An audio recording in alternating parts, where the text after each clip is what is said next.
ഗീതേച്ചിയോട് ഞാൻ ഈ പുസ്തകത്തിൻ്റെ കാര്യം പറയുന്നതിൻ്റെ മുമ്പ് ഗീതേച്ചിയുടെ ഒരു 5 മിനിറ്റ് നീണ്ട ചിരിയ. അതിൻ്റെ അർത്ഥം പല അർത്ഥങ്ങളുണ്ട്. ആ ചിരിക്ക് കിട്ടിയത് തന്നെ എന്നുള്ള ഒരർത്ഥം, എഴുതാൻ തിരങ്ങുന്നുണ്ട് എന്നൊരർത്ഥം. ശ്രീനിലയം കെട്ടിടത്തിൻ്റെ തളത്തിൽ പ്രവർത്തിച്ച പള്ളിക്കര വിജയൻ്റെ പബ്ലിസിറ്റി ബ്യൂറോ ഉണ്ട്. അതിൽ ഉയർത്തി നിർത്തിയ കമ്പിക്കാലിൽ കെട്ടിയ, എനിക്കൊരു വാക്ക് കിട്ടി, കൊപ്പരക്കാളങ്ങൾ. അതെന്താണെന്ന് എനിക്ക് പിടികിട്ടിയില്ല. കൊപ്പരക്കാളങ്ങൾ, അതിൽ നിന്ന് ആണ് ഈ പരസ്യങ്ങളിങ്ങനെ വിളിച്ച് പറയാം. അപ്പോൾ അതിൻ്റെ ഇടയിൽ ഈ കണി കാണുന്ന നേരം കമലനേത്രൻ്റെ എന്നുള്ള പാട്ട് വരും.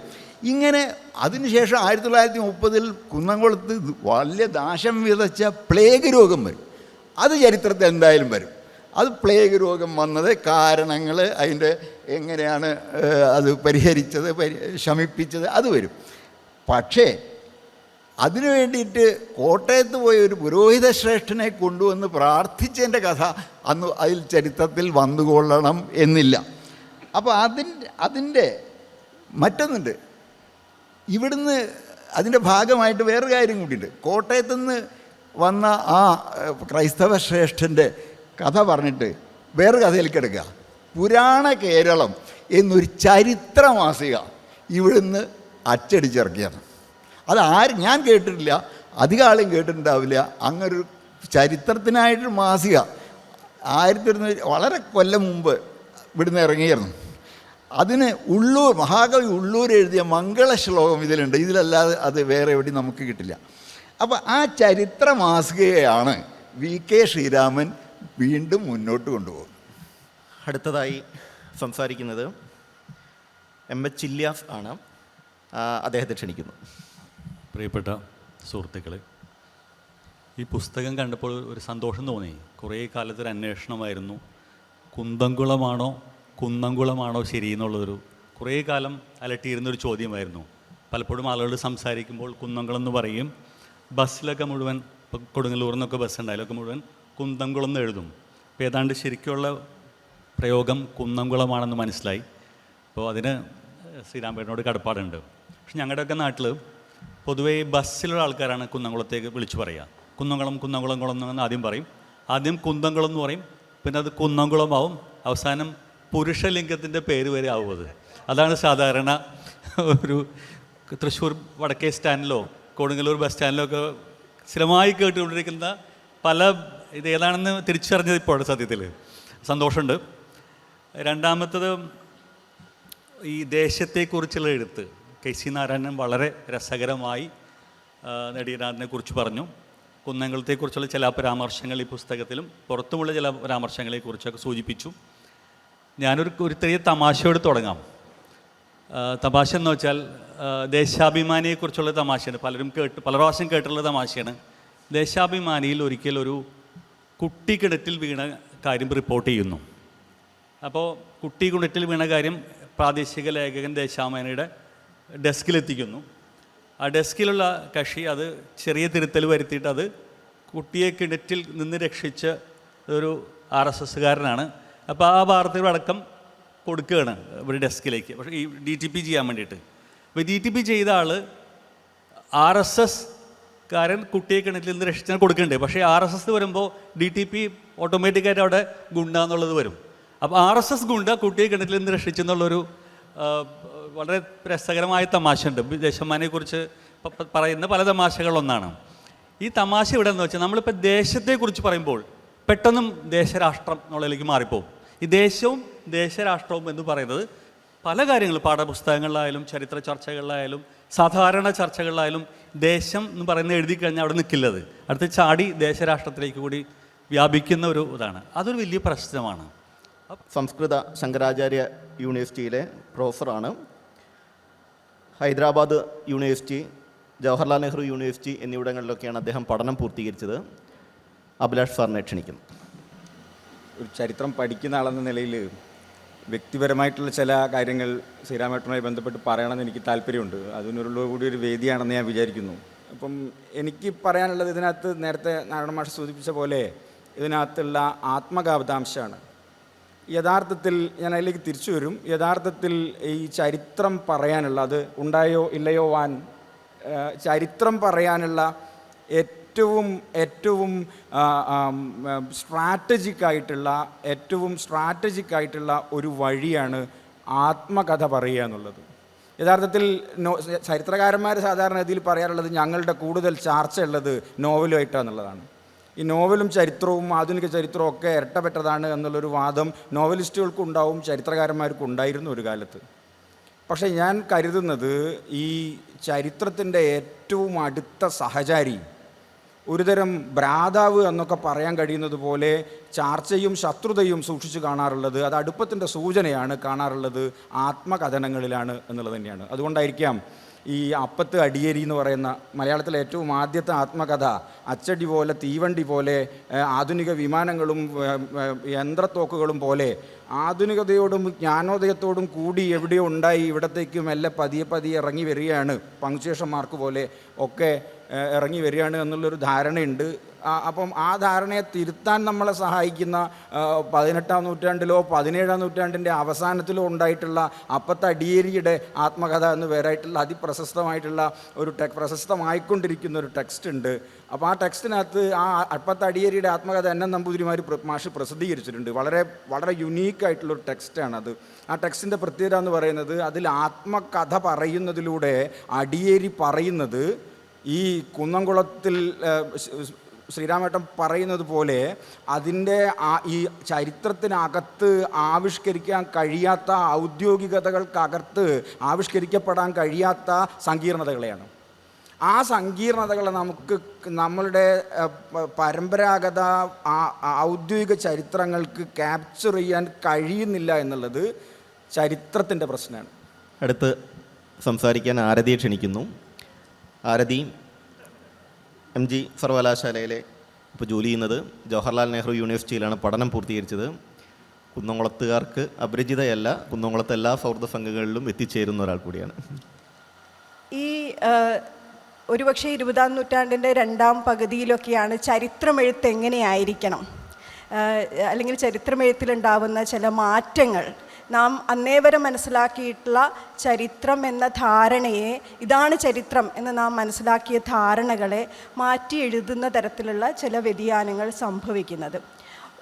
അങ്ങനെ വരുന്ന സമയത്ത് അതിനകത്തുണ്ടായിട്ടുള്ള പ്രധാനപ്പെട്ട 2 വലിയ മാറ്റം എന്ന് പറയുന്നത് ദീർഘകാലമായിട്ടുള്ള ഒരു ബൃഹത് ആഖ്യാനങ്ങളിൽ നിന്ന്, അല്ലെങ്കിൽ ഒരു രാഷ്ട്രത്തെക്കുറിച്ചുള്ള വിപുലമായിട്ടുള്ള ആഖ്യാനങ്ങളിൽ നിന്ന് മാറി വളരെ നമ്മൾ അതുവരെ ചരിത്രമെന്ന് മനസ്സിലാക്കാത്ത ഒരു കടലിൻ്റെയോ പുഴയുടെയോ കാറ്റിൻ്റെയോ ഗതിക്കനുസരിച്ച്, അല്ലെങ്കിൽ ആ നാട്ടിലെ കീഴാളരായിട്ടുള്ള മനുഷ്യരുടെ ജീവിതം എന്താണ്, സ്ത്രീകളുടെ ജീവിതം എന്താണ് തുടങ്ങിയ അന്വേഷണം ചരിത്രത്തിൻ്റെ ഭാഗമാകുന്ന ഒരു കാലമാണ്. അതോടൊപ്പം തന്നെ ഈ പറയുന്ന വിപുലമായ ദേശത്തിന് നിന്ന് മാറിക്കൊണ്ട് വളരെ ചെറിയ ഒരു പ്രാദേശികമായ തലത്തിലുള്ള ചരിത്രം എന്താണ്, ഒരു ചെറിയ പ്രദേശത്തിൻ്റെ ചരിത്രത്തെ എങ്ങനെ മനസ്സിലാക്കാം തുടങ്ങിയ ആലോചനകളും ഈ ബൃഹത്തായിട്ടുള്ള ഇത്തരം ആഖ്യാനങ്ങൾ അതിൻ്റെ ഒരു ചരിത്രമെഴുത്തിൻ്റെ ഒരു പൊതു സ്വഭാവമായി മാറുകയും അതിൻ്റെ മറ്റൊരു സ്വഭാവമായിട്ട് ഭരണകൂടം കേന്ദ്രമായി വരുന്ന അന്വേഷണങ്ങൾ നടക്കുകയും ചെയ്യുന്ന നമുക്ക് പരിചിതമായിട്ടുള്ള ഒരു ചരിത്രമെഴുത്തിൽ നിന്ന് ഈ ദേശചരിത്രത്തിലേക്കുള്ള ഒരു മാറ്റം എന്ന് പറയുന്നത് പലപ്പോഴും സംഭവിക്കുന്നത് ഈ സമീപകാല ചരിത്രമെഴുത്തിലെ ഒരു രീതിയാണ്. അപ്പം അതുകൊണ്ടാണ് ഇപ്പോൾ കേസി നേരത്തെ സൂചിപ്പിച്ച പോലെ പലതരത്തിലുള്ള പ്രാദേശിക ചരിത്ര എഴുത്തുകൾ വരുന്നു, കീഴാള ചരിത്ര പുസ്തകങ്ങൾ ഉണ്ടാകുന്നു, സ്ത്രീകളുടെ ചരിത്രം എന്താണ്, അല്ലെങ്കിൽ ഈ ഹിസ്റ്ററിയിലെ ഒരു ഹെയർ സ്റ്റോറി എവിടെയാണ്, സ്ത്രീകൾ എവിടെയാണ് ചരിത്രത്തിൽ,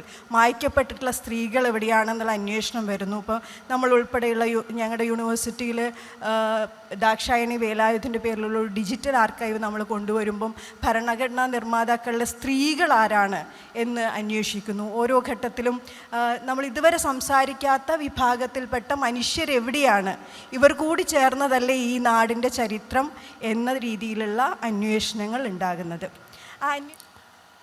ചരിത്രം പലപ്പോഴും അധികാരവുമായി ചേർന്ന് നിൽക്കുന്നതോ അധികാരത്തിനോട് നിരന്തരമായി കലഹിക്കുന്നതോ അതിൻ്റെ മറ്റ് തലങ്ങളിലേക്ക് പോകുന്നതോ ഒക്കെ. ശ്രീരാമേട്ടൻ്റെ പുസ്തകത്തിൽ ഒരു സമീപ ഭൂതകാലത്തിൻ്റെ ചരിത്രാംശങ്ങളാണ് നമ്മൾ വായിക്കുന്നത്. വളരെ പഴയൊരു കാലത്തേക്കൊന്നും പോകുന്നില്ല. അദ്ദേഹം പറയുന്ന പല വ്യക്തികളും നമ്മളോടൊപ്പം ജീവിച്ചിരുന്നിട്ട് അത്രയധികം കാലമൊന്നും ആയിട്ടില്ല. ഒരു 100 150 അല്ലെങ്കിൽ കുറച്ചുകൂടെ അപ്പുറത്തേക്കോ ഒക്കെ പോകുന്ന ഒരു കാലത്ത് വളരെ പരിചിതമായ പല കാര്യങ്ങളും, ചരിത്രത്തിൽ രേഖപ്പെടുത്തപ്പെടാതെ മാഞ്ഞു പോകുമായിരുന്ന പല കാര്യങ്ങളും, കുറച്ചു കാലം കൂടെ കഴിഞ്ഞാൽ ഇതിൽ പറയുന്ന പല കാര്യങ്ങളെപ്പറ്റിയും നമ്മൾ അറിയാതെ പോകുമായിരുന്നു. ലോകത്തിൻ്റെ മുന്നോട്ടുള്ള പ്രയാണത്തിൽ, അല്ലെങ്കിൽ മനുഷ്യ സമൂഹത്തിൻ്റെ മുന്നോട്ടുള്ള പ്രയാണത്തിൽ അപ്രത്യക്ഷരായി പോകാൻ സാധ്യതയുള്ള ആളുകളെ, അവരുടെ ജീവിതത്തെ, അവരുടെ സമൂഹത്തിലുള്ള ഇടപെടലിനെ അടയാളപ്പെടുത്തിക്കൊണ്ട് ഒരു ദേശത്തിൻ്റെ സംസ്കാരവും ആ ദേശവുമായിട്ട് ബന്ധപ്പെട്ട കാര്യങ്ങളുമാണ്. ഇതൊരു സാമ്പ്രദായിക ചരിത്ര രചനയുടെ രീതികളിൽ നിന്ന് വളരെ വ്യത്യസ്തമായി പ്രവർത്തിക്കുന്ന ഒരു കാര്യമാണ്. അങ്ങനെ പ്രവർത്തിക്കുന്നത് കൊണ്ടാണ് എനിക്ക് തോന്നുന്നു അത് വളരെ എളുപ്പത്തിൽ, നേരത്തെ ആരതിയൊക്കെ സൂചിപ്പിച്ച പോലെ ഇവിടെ ഇരിക്കുന്ന കുട്ടികളൊക്കെ തീർച്ചയായിട്ടും വായിച്ചിരിക്കേണ്ട കാര്യം. നമ്മുടെ ഈ മണ്ണും നമ്മുടെ ഈ ദേശവും ഇവിടെ ഉണ്ടായിരുന്ന ആളുകളും ഒക്കെ എന്തായിരുന്നു ദേശത്തിൻ്റെ ഒരു പശ്ചാത്തലം എന്ന് നമ്മളെ അറിയാൻ വ്യക്തികളെക്കുറിച്ച് മാത്രമല്ല, വ്യക്തികളെക്കുറിച്ച് പറയുന്നതിലൂടെ, അവരുടെ ജീവിതത്തെക്കുറിച്ച് പറയുന്നതിലൂടെ ഈ പ്രദേശത്തിൻ്റെ സംസ്കാരത്തെ അതിൻ്റെ ഒരു സൂക്ഷ്മമായ തലത്തിൽ അടയാളപ്പെടുത്തുന്ന പുസ്തകമാണ്. ഇപ്പോൾ പ്രസ്സുകളെ പറ്റി ആണെങ്കിലോ, അല്ലെങ്കിൽ മറ്റ് കച്ചവടത്തിനെ പറ്റി പറയുന്ന കാര്യങ്ങളാണെങ്കിലോ, പ്രജാസഭയിൽ നടത്തുന്ന ഇടപെടലുകളെ പറ്റി പറയുന്ന കാര്യം എന്തു തന്നെയാണെങ്കിലും വളരെ സ്വാഭാവികമായ, വളരെ സൂക്ഷ്മമായ തലത്തിലേക്ക് പോയിക്കൊണ്ട് അത് ശ്രീരാമേട്ടന് മാത്രം കഴിയുന്നൊരു ആഖ്യാന രീതിയിൽ കൂടെയാണത്. മലയാള ഭാഷയിൽ മറ്റൊരാൾക്ക് ശ്രീരാമേട്ടൻ എഴുതുന്ന പോലെ എഴുതാൻ സാധിക്കില്ല എന്ന് വിശ്വസിക്കുന്ന ഒരാളാണ് ഞാൻ. അദ്ദേഹത്തിൻ്റെ തനതായൊരു ഭാഷാ രീതി, എഴുതുന്ന ഒരു രീതിയും അതിൻ്റെ പ്രയോഗങ്ങളും അത് തന്നെ കുന്നംകുളത്തിൻ്റെ ചരിത്രത്തിൻ്റെ ഏറ്റവും കൃത്യമായ ഒരു രൂപമായിട്ട് വേണമെങ്കിൽ പറയാൻ പറ്റും. മറ്റൊരു തരത്തിൽ അടയാളപ്പെടുത്തുന്നതിനേക്കാൾ കൂടുതൽ ഈ പുസ്തകത്തിൽ ഉപയോഗിക്കുന്ന ഭാഷയും അതിൻ്റെ ആഖ്യാന രീതികളുമൊക്കെ നമ്മളെ എത്ര ഓർമ്മിപ്പിക്കുന്നു. പ്രിയപ്പെട്ടവരെ, കുറച്ച് രാവിലെ തൊട്ടിട്ട് ഇവിടെ ഇരുന്നപ്പോൾ ഞാനും ഈ ആൾക്കാരിൽ ഒരാളായി പോയിട്ട് എനിക്ക് തോന്നിയത് ഈ VK ശ്രീരാമൻ്റെ ഒരു അനുസ്മരണ യോഗമാണിത്. അയാൾ മരിച്ചുപോയി. കാരണം ഇതുവരെ ജീവിതത്തിൽ ഇതിനെ പറ്റിയിട്ടൊന്നും അധികം ആൾക്കാർ കുന്നംകുളത്ത് നല്ലതൊന്നും പറയാറില്ല. നമ്മൾ ഇവിടെ ഒരു ഗുണ്ട, കള്ളുടിയൻ, പ്രാന്തൻ, അങ്ങനെ പല ഇതിലൊക്കെയാണ് പറയുന്നത്. ഇതിപ്പോൾ കംപ്ലീറ്റ് ആൾക്കാർ, ശാരദക്കുട്ടി ടീച്ചർ വരെ എന്നെ സ്നേഹിക്കുന്നു എന്നൊക്കെ പറഞ്ഞപ്പോൾ ഞാൻ മരിച്ചു പോയോ, അതോ ഞാൻ ഇടയ്ക്കിടയ്ക്ക് അത് സംശയമായി, എന്താ ഇപ്പോൾ ഇതിൻ്റെ ഒരു പരിപാടി. അപ്പോൾ ഈ കുന്നംകുളത്തെ സംഘാടകർ ഇവിടെ ഒരു സംഗതി എനിക്ക് മനസ്സിലായിട്ടുണ്ട്. ഇതിപ്പോൾ 2ാമത്തെ പ്രാവശ്യമാണ്. ഒന്ന് 70 വയസ്സായപ്പോൾ വേറിട്ട ശ്രീരാമൻ എന്നൊക്കെ പറഞ്ഞിട്ട് ഞാറ്റുവേലക്കാരൊക്കെ കൂടി ഇവിടെ നടത്തി, അത് സഹിക്കാം. പിന്നെ ഇതിപ്പോൾ എന്തിനാ പുസ്തകങ്ങൾ ഇങ്ങനെ വരുന്നുണ്ട്, അതിപ്പോൾ അതുകൊണ്ട് പ്രകാശിപ്പിക്കുക. ഒരു പുസ്തക പ്രകാശനത്തിന് 4 ആളെ വിളിക്കുക, പ്രകാശിപ്പിക്കുക എന്നല്ലാണ്ട് രാവിലെ ആൾക്കാരെ വിളിക്കുക, പിന്നെ അതിൽ സദ്യ ഉണ്ടാക്കുക, പിന്നെ പാട്ട് പാടുക. അപ്പോഴൊക്കെയാണ് എനിക്ക് സംശയം അധികമാവുന്നത്. ഞാൻ മരിച്ചിട്ടില്ലെങ്കിൽ തന്നെ ഇത് കഴിഞ്ഞാൽ അധികകാലം ജീവിച്ചിരിക്കുമെന്ന് എനിക്ക് തോന്നുന്നില്ല. കാരണം അത്രയ്ക്ക് ഹെവിയാണ് ഇത് എന്നാണ് എൻ്റെ ഒരു അഭിപ്രായം. വളരെ ചെറുപ്പത്തിലും ഞാനിതുപോലെയൊക്കെ ഇങ്ങനെ എഴുതിയിരുന്നു. വളരെ ചെറുപ്പത്തിൽ ഞാൻ ആദ്യം വടുതല സ്കൂളിൽ പഠിച്ചത്. തൊഴിയൂർ സ്കൂളിലേക്ക് പോയ സമയത്താണ് ഇങ്ങനെ എഴുത്ത് തുടങ്ങിയത്. ആദ്യം ഈ മൂത്രപ്പരയുടെ ചെമരുമ്പിലൊക്കെയായിരുന്നു. അപ്പോൾ നല്ലോണം നമുക്ക് ഇഷ്ടമുള്ള തെറിയൊക്കെ എഴുതാൻ പറ്റും. കാരണം വീട്ടിലൊന്നും അത് എഴുതാൻ പറ്റില്ല. പിന്നെ തെറി ചിത്രങ്ങളൊക്കെ വരയ്ക്കും.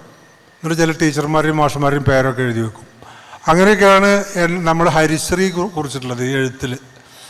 അപ്പോൾ അതോട് കൂടിയിട്ടാകുമ്പോൾ ഗുരുത്വം കെട്ട ഒരു വഴിക്കാണ് നമ്മൾ വരുന്നത്. ആരും അങ്ങനെ ഇതാണ് നമ്മുടെ ഗുരു എന്നൊന്നും പറയൂല, അല്ലെങ്കിൽ അയാൾ ഗുരുത്വമുള്ളവനാണെന്ന് ഇതുവരെ ഒരാൾ പറഞ്ഞിട്ടില്ല. അപ്പോൾ ആ ഒരു ധൈര്യമുണ്ട്. അപ്പോൾ അതുകൊണ്ട് ഭയമില്ല അങ്ങനത്തെ ഒരു സംഭവത്തിൽ. കുന്നംകുളം ഈ പുത്തൻതോട് കഴിഞ്ഞാൽ മലബാറാണ്, ഇത് കുന്നംകുളമാണ്, കൊച്ചി രാജ്യമാണ്. പക്ഷെ കുന്നംകുളത്ത് ആ കാലത്ത് അവിടെ ജീവിച്ചിരുന്ന, ഇപ്പോൾ കൊളാടി ഉണ്ണി മുതലായിട്ടുള്ള ആൾക്കാർ ജീവിച്ചിരുന്ന ആൾക്കാർ, അതുപോലെ അവിടുത്തെ ഏറ്റവും പ്രധാനപ്പെട്ടിട്ടുള്ള കമ്മ്യൂണിസ്റ്റ് പാർട്ടിയിൽ നിന്ന് സോഷ്യലിസ്റ്റ് ഗ്രൂപ്പായിട്ട് കോൺഗ്രസ് പാർട്ടിയിൽ നിന്ന് സോഷ്യലിസ്റ്റ് ഗ്രൂപ്പായിട്ട് മാറി കമ്മ്യൂണിസത്തിലേക്ക് വരുന്നതിൻ്റെ ഒരു വലിയ അടര ആൾക്കാരുണ്ട് ഈ വന്നേരി നാട്ടിൽ. അതായത് വളരെ സ്ട്രഗിളിൻ്റെ, സമരവീര്യത്തിൻ്റെ ഒരു വല്ലാത്ത നാടാണ് നമ്മുടെ തൊട്ട നാട്. പക്ഷെ കുന്നംകുളം അരിച്ച് പെറുക്കി നോക്കിയാൽ ഒരു സ്വാതന്ത്ര്യ സമര സേനാനിയും കുന്നംകുളത്ത് കാണില്ല. കാരണം ഇവിടെ കച്ചവടമാണ് പരിപാടി, സാമ്പത്തിക ശാസ്ത്രാധിഷ്ഠിത ജീവിതമാണ്. ഇവിടെ ഏറ്റവും ഈ സംസ്കാരത്തിൻ്റെ പുഷ്കല കാലം എന്ന് പറയുന്നത് ഇന്ത്യക്ക് സ്വാതന്ത്ര്യം കിട്ടുന്നവരെ. സ്വാതന്ത്ര്യം കിട്ടിയപ്പോൾ കുന്നംകുളത്തുകാർ പറഞ്ഞു, ഇപ്പം ഏതാണ്ട് ചൊക്കളികളാണ്ടൊക്കെ ഭരിക്കണത്, പണ്ട് പൊന്നു തിരുമേനിയായിരുന്നു ഭരിച്ചിരുന്നത്. അതായത് കൊച്ചി രാജാവ് പൊന്നു തിരുമേനിയാണ്, അതിൻ്റെ അങ്ങേപ്പുറത്ത് ബ്രിട്ടീഷുകാരാണ്. അപ്പോൾ ആ ഒരു സംഭവമൊക്കെ പോയി സ്വാതന്ത്ര്യം കിട്ടിയപ്പോൾ നശിച്ചൂടാ എന്നാണ്. അതായത് സ്വാതന്ത്ര്യം കിട്ടരുതായിരുന്നു എന്നാണ് കുന്നംകുളത്തിൻ്റെ സംസ്കാരത്തിൻ്റെ അടിത്തറ. അവിടെ അങ്ങനെയല്ല. സ്വാതന്ത്ര്യത്തിന് വേണ്ടി മരിച്ചവരും ജീവൻ കൊടുത്തവരും ജീവിതം കൊടുത്തവരാണ് വന്നേരി നാട്ടിലുള്ളത്. അപ്പോൾ ആ ഒരു പുസ്തകത്തിൻ്റെ പ്രവർത്തനം നടത്തിയതിന് ശേഷം ഇവിടെ ആൾക്കാരെ തിരഞ്ഞിട്ട് നോക്കുമ്പോൾ ഇവിടെ വളരെ തിരഞ്ഞാലാണ് ഒരാളെ, എന്തെങ്കിലും തരത്തിലുള്ള ഒരു ഫയറുള്ള ഒരാളെ കുന്നംകുളത്ത് കിട്ടുള്ളൂ. പക്ഷേ അവിടെ 1000 ആൾക്കാരുണ്ടെങ്കിൽ ഒരാൾ പോലും അങ്ങനത്തെ സ്വാതന്ത്ര്യത്തിന് വേണ്ടിയിട്ടോ അല്ലെങ്കിൽ പുതിയ ലോകത്തിന് വേണ്ടിയിട്ടോ അല്ലെങ്കിൽ ഒരു സാമൂഹ്യ വിപ്ലവത്തിന് വേണ്ടിയിട്ടോ മുന്നിട്ട് ഇറങ്ങിയ ആൾക്കാർ കുന്നംകുളത്തുണ്ടാവില്ല. പക്ഷെ കുന്നംകുളത്ത് ഈ ഇന്ത്യക്ക് സ്വാതന്ത്ര്യം കിട്ടുന്നതിന് മുമ്പ് രണ്ട് ഹൈസ്കൂളുണ്ട് കുന്നംകുളത്ത്. ബോയ്സ് ഹൈസ്കൂളും ഗേൾസ് ഹൈസ്കൂളും ഉണ്ട്. ഇതൊക്കെ ഇന്ത്യക്ക് സ്വാതന്ത്ര്യം കിട്ടുന്നതിന് മുമ്പ് ഒരു ആശുപത്രിയുണ്ട്. ആശുപത്രിയിൽ ഓപ്പറേഷൻ സൗകര്യം വരെയുള്ള സർക്കാർ ആശുപത്രി ഉണ്ട്. ഇവിടെ ഒരു ബ്ലൈൻഡ് സ്കൂളുണ്ട്. ഇവിടെ ഒരു ബസ് സ്റ്റാൻഡുണ്ട്, ബസ്സുകൾ പാർക്ക് ചെയ്യാവുന്ന ബസ് സ്റ്റാൻഡുണ്ട്. ഇങ്ങനെ ഒരു ഇൻഫ്രാസ്ട്രക്ചറുള്ള സ്ഥലമാണ് ഇന്ത്യക്ക് സ്വാതന്ത്ര്യം കിട്ടുന്നതിന് മുൻപ്. സ്വാതന്ത്ര്യം കിട്ടിയതിന് ശേഷം കുന്നംകുളത്തുകാർ ഉണ്ടാക്കിയ പേരാണ് ഡ്യൂപ്ലിക്കേറ്റ്. അപ്പോൾ ഞാൻ ഈ സിനിമയിലൊക്കെ ആക്കുന്ന സമയത്ത്, തുടങ്ങുന്ന സമയത്ത് ആൾക്കാർ നമ്മളൊക്കെ എവിടെ നാടെന്ന് ചോദിച്ചാൽ ഞാൻ ഇങ്ങനെ ഗുരുവായൂരടുത്താണെന്നൊക്കെ പറയുള്ളൂ. കുന്നംകുളമെന്ന് പറഞ്ഞാൽ ഉടനെ ചോദിക്കും, ഡൊബ്ലിയാണല്ലേ എന്ന് അപ്പോൾ ചോദിക്കും. പക്ഷേ ഇപ്പം ഞാൻ ധൈര്യത്തോടു കൂടി പറയുന്നുണ്ട് എവിടെയാണെന്ന് പറഞ്ഞാൽ കുന്നംകുളത്തുകാരനാണ്. കാരണം എന്ന് പറഞ്ഞാൽ ഇവിടെ മൗന്തരാജയുടെയും അതുപോലെ തന്നെ ഒരുപാട് സാംസ്കാരിക അടിസ്ഥാനമുള്ളൊരു മണ്ണാണ് എന്നുള്ളത് നമ്മൾ കഷ്ടപ്പെട്ട് നമ്മൾ ജനിച്ച നാടിനു വേണ്ടി നമ്മൾ പ്രവർത്തിക്കേണ്ടിയിരിക്കുന്നു. അങ്ങനെ ഓരോരുത്തരും അത് ചെയ്യണം എന്നുള്ളതാണ് എൻ്റെ അഭിപ്രായം. കുന്നംകുളത്തുകാരല്ലെങ്കിലും അവനവൻ്റെ അഭിമാനം ഉണർത്തുന്നതിന് വേണ്ടി നമ്മൾ ചരിത്രം കുഴിച്ചുകൊണ്ടേ ഇരിക്കണം. അപ്പോൾ എപ്പോഴെങ്കിലും കണ്ടെത്താതിരിക്കില്ല. നമ്മൾ ചീത്ത വീടാണ്, അല്ലെങ്കിൽ ചീത്ത ഗോത്രമാണ്, ചീത്ത ഫാമിലിയാണ്, ചീത്ത നാടാണ് എന്നുള്ള ഒരു ഇരുട്ടിനെ വകഞ്ഞ് വെളിച്ചത്തിലേക്ക് വരാൻ ചരിത്രത്തിൽ എവിടെയോ പ്രകാശം കാത്തിരിക്കുന്നുണ്ട്. നമ്മൾ ഡിഗ് ചെയ്താൽ മതി എന്നുള്ളതാണ് എനിക്ക് പറയാനുള്ളത്.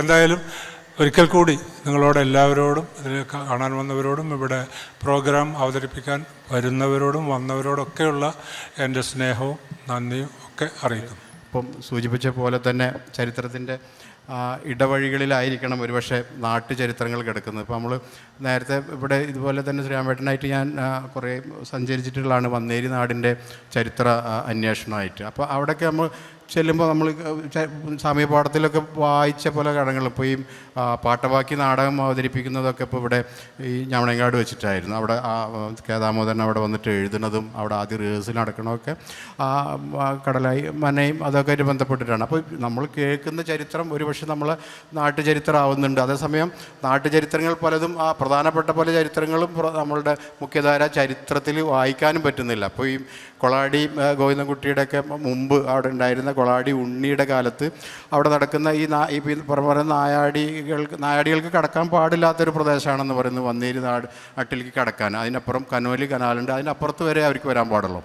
അപ്പോൾ ഇവിടെ എന്തെങ്കിലും ചടങ്ങുകൾ എന്തെങ്കിലും അടിയന്തരങ്ങളൊക്കെ ഉണ്ടാകുമ്പോൾ ഭക്ഷണമൊക്കെ ഉണ്ടാക്കിയിട്ട് ഈ കനോലി കനാലിൻ്റെ അപ്പുറത്ത് കൊണ്ടുവയ്ക്കും. അവിടെ നിന്നാണ് അവർ കഴിക്കുക. അവർ ജാഥ പോലെ ഈ പുന്നൂർക്കുളം വന്നേരി ഭാഗത്തേക്ക് വരുന്ന സന്ദർഭം ഇത് നമ്മൾ ഈ നവോത്ഥാന കാലമായിട്ട് ബന്ധപ്പെട്ട് വളരെ പ്രധാനമുള്ള ഒരു മൂവ്മെൻറ്റാണ്. പക്ഷേ ചരിത്രത്തിൻ്റെ മുഖ്യധാരകളിൽ നമ്മൾ പുസ്തകങ്ങൾ വായിക്കുമ്പോൾ ഈ ചരിത്രം കാണില്ല.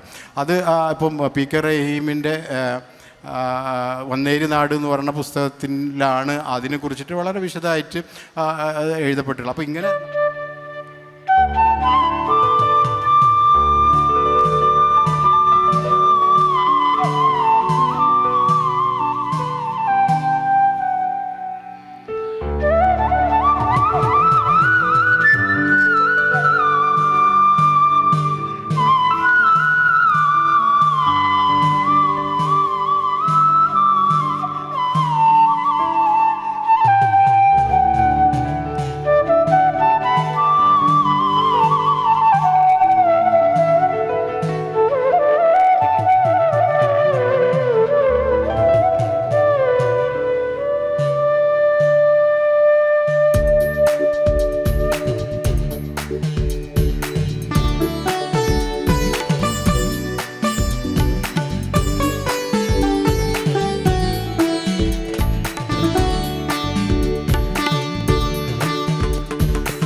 രണ്ടാമത്തേത് ആകയാലും സുപ്രഭാതം എന്ന് ശ്രീരാമേട്ടൻ്റെ ചിന്തകൾ ഉൾപ്പെടുത്തിക്കൊണ്ട് പലപ്പോഴും കാവ്യാത്മകമായ രീതിയിൽ കവിത എഴുതാൻ അറിയില്ല, പൊട്ട കവിതകളെ എഴുതാറുള്ളൂ എന്ന് സ്വയം പറയുന്ന VK ശ്രീരാമൻ പലപ്പോഴും കവിതയുടെ വക്കത്തെത്തുന്ന, ഞാൻ കവിത എന്ന് പറയുന്നില്ല ശ്രീരാമേട്ടന് ഇഷ്ടമാകാത്തതുകൊണ്ട്, കവിതയുടെ വക്കത്തെത്തുന്ന രീതിയിൽ സുപ്രഭാതത്തിൻ്റെ ഭാഗമായി ലോകത്തെക്കുറിച്ചും അവനവനെക്കുറിച്ചും തൻ്റെ ചുറ്റുമുള്ള യാഥാർത്ഥ്യത്തെക്കുറിച്ചും എഴുതിയിട്ടുള്ള കുറിപ്പുകൾ അടങ്ങുന്ന രണ്ടാമത്തെ പുസ്തകം. മൂന്നാമത്തെ പുസ്തകം എന്നത് വളരെ വ്യത്യസ്തമായ വേറൊരു പുസ്തകമാണ്. അതിൻ്റെ പ്രാധാന്യം എന്ന് ഒരുപക്ഷെ ആന്ത്രപ്പോസെൻട്രിസം, മനുഷ്യകേന്ദ്രിതമായ ഒരു ലോകവീക്ഷണത്തിൽ നിന്നും മാറി വരുന്ന ഒരു കാലത്ത് ഇന്ന് നാം അനുഭവിക്കുന്ന ദുരന്തങ്ങൾ പലതും മനുഷ്യനിർമ്മിതികളാണ് എന്നും മറ്റു ജീവജാലങ്ങളെ കൂടി നമ്മുടെ ചിന്തയുടെ മണ്ഡലത്തിലേക്ക്, നമ്മുടെ വികാരങ്ങളുടെയും അനുഭവങ്ങളുടെയും മണ്ഡലത്തിലേക്ക് സന്നിവേശിപ്പിക്കുക ആവശ്യമാണ് എന്ന് പറയുമ്പോഴും ആ സിദ്ധാന്തത്തിൻ്റെയൊന്നും യാതൊരു ലാഞ്ചനയുമില്ലാതെ ഒരു ഭംഗിയുള്ള സുന്ദരിയായ ഒരു പട്ടിയെന്ന് പറഞ്ഞാൽ ശ്രീരാമേട്ടൻ എതിർക്കും. അത് പട്ടിയല്ല, അത് മനുഷ്യയാണ് എന്ന് ശ്രീരാമേട്ടൻ പറയും. അത് മനുഷ്യയാണ് താനും. കാരണം ശ്രീരാമേട്ടൻ്റെ ഓരോ തർക്കത്തിനും വളരെ ശക്തമായ കുതർക്കങ്ങൾ ഉന്നയിക്കുകയും പലപ്പോഴും ശ്രീരാമേട്ടൻ അവളുടെ മുന്നിൽ തോറ്റുപോകുന്നതും നമ്മൾ കണ്ട് ആസ്വദിച്ചിട്ടുള്ള അനേകം പംക്തികൾ അതിനകത്തുണ്ട്. ഒരുപക്ഷെ തൻ്റെ ഉള്ളിൽ തന്നെയുള്ള അപരങ്ങളെ, തൻ്റെ ഉള്ളിൽ തന്നെയുള്ള മറ്റുള്ളവരെ, തൻ്റെ ഉള്ളിൽ തന്നെയുള്ള വൈരുദ്ധ്യങ്ങളെ പുറത്തു കൊണ്ടുവരുവാനുള്ള ഒരു മാധ്യമം, ഒരു സബ്ജക്റ്റിവിറ്റി, ഒരു കർത്തൃത്വം എന്ന നിലയ്ക്ക് മാൾട്ടിയെ കാണേണ്ടി വരും. ഞാൻ എന്ന് ചിന്തിച്ചു നിൽക്കുന്ന ഈ ഒരു കാലത്ത് എന്നിൽ അനേകരുണ്ട് എന്നും എനിക്ക് പുറമേ നിൽക്കുന്നവരെ കൂടി കാണാനുള്ള കണ്ണ് ആവശ്യമാണ് എന്നും നിരന്തരമായി നമ്മെ ഓർമ്മിപ്പിക്കുന്ന മാൾട്ടി എന്ന പുസ്തകമാണ് മൂന്നാമത്തേത്. ആദ്യം നേരത്തെ തന്നെ വിപണിയിലുണ്ടായിരുന്ന 3 പുസ്തകങ്ങൾ അതിൻ്റെ പ്രകാശന ചടങ്ങുകൾ നേരത്തെ വെച്ചിരുന്നില്ല. അതുകൊണ്ട് ആ പുസ്തകങ്ങളുടെ പ്രകാശന ചടങ്ങോടുകൂടി ഒരു ദിവസം നീണ്ടു നിൽക്കുന്ന വിപുലമായ പരിപാടി തന്നെ സംഘടിപ്പിക്കണമെന്ന് ആ യോഗത്തിൽ തന്നെ അഭിപ്രായം ഉയർന്നു വന്നു. സാധാരണ കുറച്ചു കാലങ്ങളായി നിരവധിയായ സാംസ്കാരിക പരിപാടികൾ കുന്നംകുളത്ത് സംഘടിപ്പിക്കപ്പെടാറുണ്ട്.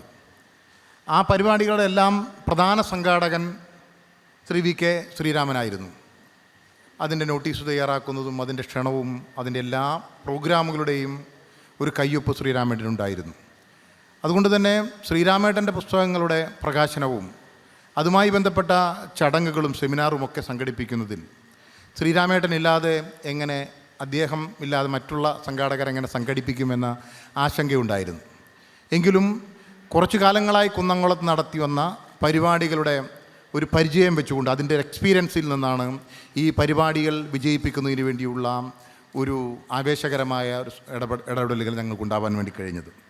കുറച്ച് ദിവസങ്ങളായി ME നാരായണൻ മാഷും അതുപോലെ തന്നെ KC നാരായണനുമൊക്കെ ഇതിൻ്റെ സംഘാടനത്തിൽ സജീവമായി കുന്നംകുളത്ത് തന്നെ ഉണ്ടായിരുന്നു.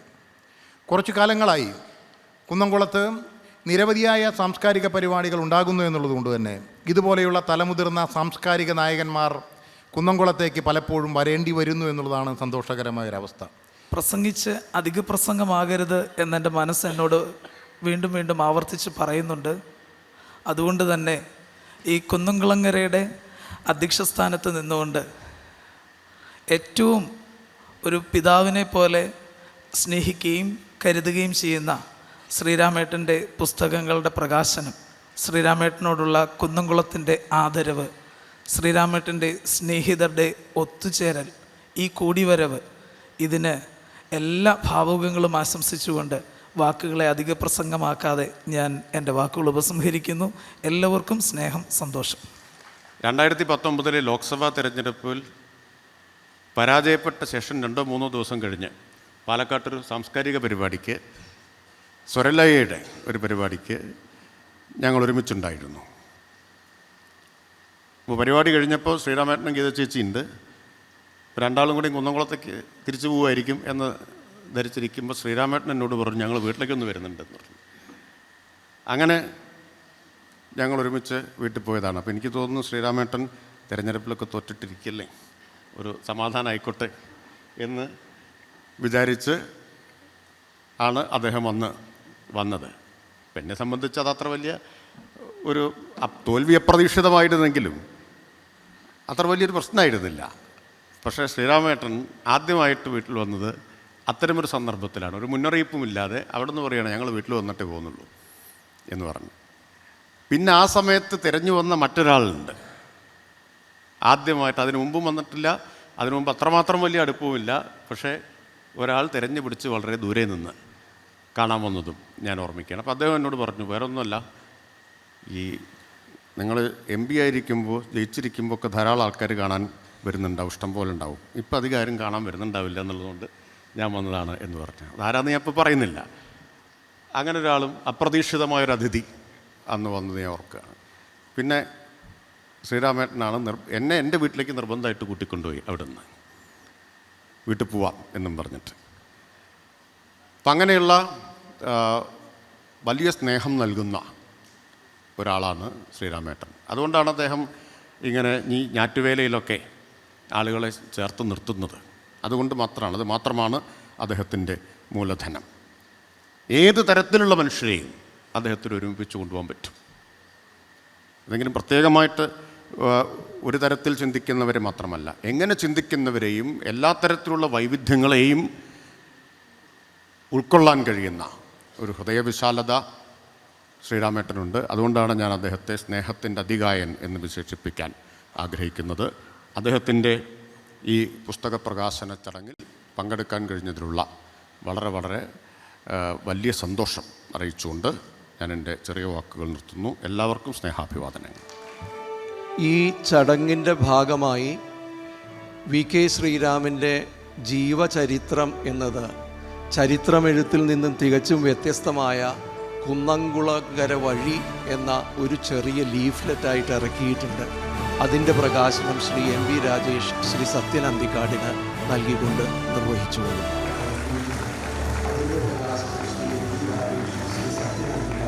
അടുത്ത പ്രകാശനം കുന്നംകുളങ്ങര എന്ന പുസ്തകത്തിൻ്റേതാണ്. അത് ശ്രീ റഫീഖ് അഹമ്മദ് ശ്രീ PN ഗോപികൃഷ്ണൻ നൽകിക്കൊണ്ട് നിർവഹിച്ചുകൊള്ളും.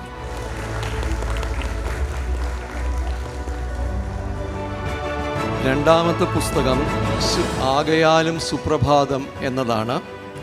അത് Shri Sunil P Elayidam Shrimati Muse Mary ജോർജിന് നൽകിക്കൊണ്ട് നിർവഹിച്ചു കൊടുക്കും. മൂന്നാമത്തേത് മാൾട്ടി എന്ന ഗ്രന്ഥമാണ്. അത് ശ്രീമതി S ശാരദക്കുട്ടി രാംമോഹൻ പാലിയത്തിന് നൽകിക്കൊണ്ട് നിർവഹിക്കുന്നു.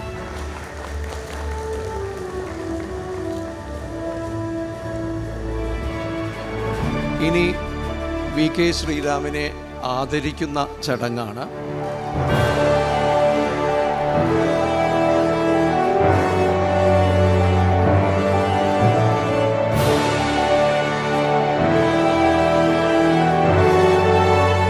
ആകയാലും സുപ്രഭാതം എന്ന പുസ്തകത്തിലൂടെ കടന്നുപോയപ്പോൾ എനിക്ക് ശ്രദ്ധേയമായി തോന്നിയ ഒരു കാര്യം മാത്രം സൂചിപ്പിക്കാനേ മുതിരുന്നുള്ളൂ. ഒരർത്ഥത്തിൽ അത് ശ്രീരാമേട്ടനെക്കുറിച്ചുള്ള പുസ്തകമാണ്. അതേസമയം അത് ശ്രീരാമേട്ടൻ്റെ ചുറ്റുമുള്ള ചരാചരങ്ങളെക്കുറിച്ച് ആകമാനമുള്ള ഒരു പുസ്തകവുമാണ്. കൽപ്പറ്റ മാഷ് ഒരു കവിതയിൽ പറയുന്നുണ്ട്, ഒരാളും ഉടനീളം ഒരാളല്ല. അങ്ങനെ ഉടനീളം ഒരാളല്ലാത്ത പല അടരുകളുള്ള പല തലങ്ങളിലേക്ക് തുറന്നു കിടക്കുന്ന ഒരു ജീവിതസ്ഥാനമായിട്ട് സ്വയം കണ്ടുകൊണ്ടാണ് ശ്രീരാമേട്ടൻ ഇത് എഴുതുന്നത്. കേസരി ബാലകൃഷ്ണപിള്ള ആരെങ്കിലും തൻ്റെ ജീവചരിത്രം ഭാവിയിൽ എഴുതുകയാണെങ്കിൽ അതിന് ആധാരമായി സ്വീകരിക്കേണ്ട ഒരു തത്വം എന്ന നിലയിൽ മാർസൽ പ്രൂസ്റ്റിൻ്റെ ഒരു വാക്യം അദ്ദേഹത്തിൻ്റെ ബയോഗ്രഫിക്കൽ നോട്ട്സിൽ ഉൾപ്പെടുത്തിയിട്ടുണ്ട്. കേസരിയുടെ വിചിത്രമായൊരു രീതിയാണ് ഭാവിയിൽ ആരെങ്കിലും തൻ്റെ ജീവചരിത്രം എഴുതിയേക്കെന്ന് കരുതുക. അങ്ങനെ എഴുതുമ്പോൾ അതിൻ്റെ അടിസ്ഥാനം എന്തായിരിക്കണമെന്ന് മുൻകൂറായിട്ട് രേഖപ്പെടുത്തി വയ്ക്കുകയും ചെയ്യുക. അതിങ്ങനെ ഒരു വാക്യമാണ്. മാർസൽ പ്രൂസ്റ്റിൻ്റെ റിമംബറൻസ് ഓഫ് തിങ്സ് പാസ്റ്റ് എന്ന കൃതിയിൽ നിന്ന് കേസരി ഉദ്ധരിക്കുന്ന ഒരു വാക്യം വളരെ കൗതുകകരമായൊരാശയമാണ്. ഒരാളെ ശരിയായി മനസ്സിലാക്കാൻ അയാൾ ജീവിച്ച കാലത്തെയും സമൂഹത്തെയും മനസ്സിലാക്കണം എന്ന് നാം തെറ്റായി ധരിച്ചു പോരുന്നുണ്ട്. വാസ്തവത്തിൽ ഒരാളെ ശരിയായി ഒരു കാലത്തെ ശരിയായി മനസ്സിലാക്കാൻ ഒരാളുടെ അന്തരാത്മാവിലേക്ക് ചുഴിഞ്ഞു നോക്കുകയാണ് വേണ്ടത് എന്നാണ് കേസരി എഴുതുന്നത്. ഒരാളുടെ ഒരു പകർപ്പായി, ഒരു ലഘുരൂപമായി, ഒരു കാലത്തിൻ്റെ പകർപ്പായി, ലഘുരൂപമായി ഒരു വ്യക്തി നിലനിൽക്കുന്നല്ല. ഒരു വ്യക്തിയുടെ അന്തരാത്മാവ് ഒരു കാലത്തിൻ്റെ മുഴുവൻ സംഘർഷങ്ങളെയും ഉൾക്കൊള്ളുന്ന ഒരു കലക്കമാണ് എന്നാണ് കേസരി അതിൽ പറയുന്ന ഒരു കാര്യം. അതുകൊണ്ട് നിങ്ങളൊരു കാലത്തെ മനസ്സിലാക്കാൻ അതിൻ്റെ പൊട്ടും പൊടിയും, അതിൻ്റെ നാനാതരം ചിത്രങ്ങൾ, പശ്ചാത്തലങ്ങൾ, ഇതൊന്നുമല്ല മനസ്സിലാക്കേണ്ടത്. ആ കാലത്തിൽ ജീവിച്ച ഒരാളുടെ അന്തരാത്മാവിലേക്ക് ചുഴിഞ്ഞു നോക്കുകയാണ് വേണ്ടത് എന്ന് കേസരി ഒരുപക്ഷെ ജീവചരിത്രങ്ങളെക്കുറിച്ച് പറയപ്പെട്ട വളരെ പ്രധാനപ്പെട്ട, വളരെ വ്യത്യസ്തമായ ഒരു ആശയമാണ്. റഫീഖ് ഇങ്ങനൊരു പരിപാടിയെപ്പറ്റി പറഞ്ഞിട്ട് റഫീഖും സുഹൃത്തുക്കളും അന്ത്യക്കാട് വന്നപ്പോൾ ഞാൻ പറഞ്ഞത്, എനിക്ക് ആ സമയത്ത് ഒഴിവുണ്ടാവില്ല എന്നൊന്നും പ്രശ്നമല്ല, ശ്രീരാമനുമായിട്ട് ബന്ധപ്പെട്ട പരിപാടിയിൽ ഞാൻ വന്നിരിക്കും എന്ന് പറഞ്ഞു. അത് ശ്രീരാമനോടുള്ള ഒരു ആത്മബന്ധമാണ്. എനിക്ക് തോന്നുന്നു ഇവിടെ പങ്കെടുക്കുന്ന എല്ലാവരും അങ്ങനെയാണ് വന്നിരിക്കുന്നത്. രാജേഷ് അടക്കം ഈ വേദിയിലും സദസ്സിലുമുള്ള ഓർക്കുമ്പോൾ പേടിയാവുന്ന ആളുകളാണ് മുമ്പിലൊക്കെ ഇരിക്കുന്നത്. കെ സി നാരായണനൊക്കെ നമ്മളൊരു വാക്ക് അർത്ഥത്തിന് എങ്ങനെയൊക്കെയാണ് വ്യാഖ്യാനിക്കുക എന്നുള്ളത് ഞാൻ പഠിച്ചു വരുന്നത് ഇപ്പോഴാണ്. ശരിക്കും പറഞ്ഞാൽ മലയാളം നേരത്തെ പഠിച്ചതൊന്നും അല്ലാന്ന് എനിക്ക് തോന്നുന്നത്. ഇപ്പോഴാണ് ഓരോ ആഴ്ചകളിലും നമ്മൾ ഉപയോഗിക്കുന്ന വാക്കുകൾ എന്തൊക്കെയാണ്. അതുപോലെ മറ്റൊരു വില്ലൻ പുറകിലിരിക്കുന്ന രാമമോഹൻ പാലിയത്ത്. അപ്പം എല്ലാം വലിയ വലിയ ആൾക്കാരാണ്. ശാരദക്കുട്ടി എല്ലാം വലിയ വലിയ ഗോപികൃഷ്ണനൊക്കെ നിൽക്കുമ്പോൾ സംസാരിക്കുക എന്ന് പറയുന്നത് തന്നെ ബുദ്ധിമുട്ടാണ്. സുനിൽ പി ഇളയിടത്തിൻ്റെ പ്രസംഗങ്ങൾ ഒന്നൊഴിയാതെ കേൾക്കാറുള്ളതാണ്. അത് ഇന്ന് കേട്ടത് പോരാട്ടോ, ഇതുപോലെയല്ല നമ്മൾ കേൾക്കേണ്ടത്. അപ്പോൾ അതുകൊണ്ട് നമുക്ക് പഠിക്കാനും വായിക്കാനും ഒക്കെ ഉള്ള ഒരുപാട് ആളുകൾ, അറിയാൻ ആഗ്രഹിക്കുന്ന ഒരുപാട് ആളുകളുടെ സദസ്സാണിത്. അപ്പോൾ അതുകൊണ്ട് തന്നെ ഈ നേരത്തെ രാജേഷ് പറഞ്ഞ പോലെ സാന്നിധ്യം അറിയിക്കുക എന്നുള്ളത് മാത്രമാണ് പ്രധാനമായ കാര്യം എന്ന് പറയുന്നത്. കാര്യം ശ്രീരാമൻ എന്ന് പറയുന്നത് വേറിട്ട ഒരു വ്യക്തി തന്നെയാണ്. വേറിട്ട കാഴ്ചകളല്ല, വേറിട്ട ഒരു വ്യക്തിയാണ് ശ്രീരാമൻ എന്ന് പറയുന്നത്. അങ്ങനെ വേറിട്ട വ്യക്തികൾ വളരെ കുറച്ചേ ഉണ്ടായിരുന്നു. എൻ്റെ പരിചയത്തിൽ ഒരാൾ ഇന്നസെൻ്റ് ആയിരുന്നു, മറ്റൊന്ന് ശ്രീരാമനാണ്. കാരണം ഇവർ രണ്ടുപേരും ഏകദേശം കുറച്ച് സാമ്യമുണ്ട്. കാരണം സ്വയം വിമർശിക്കും, സ്വയം കളിയാക്കും, ഒപ്പം ജീവിക്കുന്ന ചുറ്റുപാടുകളെ പറ്റിയും അവരവരുടെ കാഴ്ചകളിൽ കാണുന്ന കാര്യങ്ങളെ പറ്റിയിട്ടും സരസമായി സംസാരിക്കും, എഴുതുകയും ചെയ്യും. ഇപ്പോൾ ഈ ഫേസ്ബുക്ക് വന്നപ്പോൾ ഉണ്ടായിട്ടുള്ള എൻ്റെ ഒരു നഷ്ടം എന്ന് പറയുന്നത്, പണ്ട് ശ്രീരാമൻ്റെ ചില കത്തുകൾ വരുമായിരുന്നു. ചില പടമൊക്കെ വരച്ചിട്ട് ഒരു അര പേജുള്ള കത്തുകളാണ്. ഞാൻ സൂക്ഷിച്ചു വെച്ചിരിക്കുന്ന കത്തുകൾ പലതും ശ്രീരാമൻ്റെയാണ്. കാരണം എനിക്ക് പല കത്തുകളും സൂക്ഷിക്കാൻ പറ്റിയില്ല. പണ്ട് VKN അപ്പുണ്ണി എന്നുള്ള സിനിമ ചെയ്യുന്ന സമയത്ത് സ്ഥിരമായിട്ട് VKN എഴുതുമായിരുന്നു. അന്ന് എനിക്ക് ഫോണില്ല. അപ്പോൾ VKN കത്തുകൾ എഴുതുക ചെയ്യുക. അതിൻ്റെ ഉള്ളിലുണ്ടായിരുന്ന ഹ്യൂമർ ഞാൻ ഇപ്പോൾ ആലോചിക്കുമ്പോൾ എനിക്കത് എടുത്തു വയ്ക്കാൻ സാധിച്ചില്ലല്ലോ അദ്ദേഹത്തിൻ്റെ കയ്യക്ഷരത്തിൽ എന്നെനിക്ക് തോന്നാറുണ്ട്. അപ്പം അങ്ങനെ കുഞ്ഞുണ്ണി മാഷ് ഇവരൊന്നും സൂക്ഷിക്കാൻ സാധിച്ചില്ല. അപ്പോൾ ശ്രീരാമൻ്റെ കുറച്ച് കത്തുകൾ എനിക്ക് സൂക്ഷിക്കാൻ പറ്റില്ല. ഇപ്പോൾ ആ കത്തുകൾ തീരെ വരാറില്ല. പ്രധാനമായിട്ടും ശ്രീരാമനെ നമുക്ക് മനസ്സിലാവുന്നത് മുഖം മൂടിയില്ലാത്ത ഒരാളെന്നുള്ളത് നമുക്ക് ഒരു ആലങ്കാരികമായിട്ട് പറയാം. ഒരു അത്യാർത്ഥിയില്ലാത്ത മനുഷ്യനാണെന്നുള്ളതാണ്. സിനിമയിൽ അഭിനയിക്കണമെന്ന ഒരു അതിമോഹം ശ്രീരാമനില്ല. ആരെങ്കിലും വിളിച്ചാൽ സദ്യയ്ക്ക് വിളിക്കുന്ന പോലെ ചെല്ലുക, ഉണ്ട് പോരുക എന്നുള്ള രീതിയിൽ അഭിനയിച്ചൊരു ഒന്നിനും അതിനെ ഒരു അർഹിക്കുന്നതിനൊക്കെ കൂടുതൽ സീരിയസ് ആയിട്ട് എടുക്കാറ്. അത് തന്നെയാണ് മനസ്സിൻ്റെ സമാധാനത്തിൻ്റെ ഒരു കാര്യമെന്ന് എനിക്ക് തോന്നുന്നു. ഈ 3 പുസ്തകങ്ങളും വ്യത്യസ്തമായിരിക്കുമ്പോൾ തന്നെ അവയിലൂടെ കടന്നു പോകുന്ന, അവയെ പരസ്പരം ബന്ധിപ്പിക്കുന്ന ഒരു വലിയ ഒരു ഘടകമുണ്ട്. അത് ഒരു മനുഷ്യ ചങ്ങല എന്ന് വേണമെങ്കിൽ പറയാം. ഒരു മനുഷ്യ ചങ്ങല കൊണ്ട് ഈ 3 പുസ്തകവും ബന്ധിക്കപ്പെട്ടിരിക്കുകയാണ്. കാരണം ഈ 3 പുസ്തകങ്ങളിലും ഒരു സവിശേഷമായിട്ടുള്ള ഒരു മാനവികത, മാനുഷികത നമുക്ക് കാണാൻ കഴിയും. ഇവിടെ രാവിലത്തെ ചരിത്ര സെമിനാറിൽ അക്കാദമിക് പഠനങ്ങളെക്കുറിച്ചും അക്കാദമിക് രീതിയിലുള്ള ചരിത്ര രചനയെക്കുറിച്ചുമൊക്കെ തന്നെ വളരെ വിശദമായിട്ടുള്ള പ്രബന്ധങ്ങളൊക്കെ ഇവിടെ അവതരിപ്പിക്കപ്പെട്ട് കഴിഞ്ഞതാണ്. അതിൽ പ്രാദേശിക ചരിത്രത്തിൻ്റെ പ്രാധാന്യത്തെക്കുറിച്ച് പറയണ്ടായി. കാരണം നമുക്ക് ലഭ്യമായിട്ടുള്ളത് സ്ഥൂല ചരിത്രങ്ങൾ മാത്രമാണ്. നമ്മൾ പഠിച്ചുകൊണ്ടിരിക്കുന്നത് ഇപ്പോൾ അക്കാദമിക്കായിട്ട് പഠിക്കുന്ന കാര്യങ്ങൾ സ്ഥൂല ചരിത്രങ്ങളാണ്. അതിനപ്പുറത്ത് സൂക്ഷ്മ ചരിത്രങ്ങൾ കൂടിയുണ്ട്. അപ്പോൾ സത്യത്തിൽ ലളിതമായിട്ട് എഴുതുക എന്നുള്ളതാണ് ഏറ്റവും പ്രയാസകരമായിട്ടുള്ള ഒരു കാര്യം. വലിയ കാര്യങ്ങൾ ലളിതമായിട്ട് എഴുതുക എന്നുള്ളത് വളരെ പ്രയാസകരമായിട്ടുള്ള കാര്യമാണ്.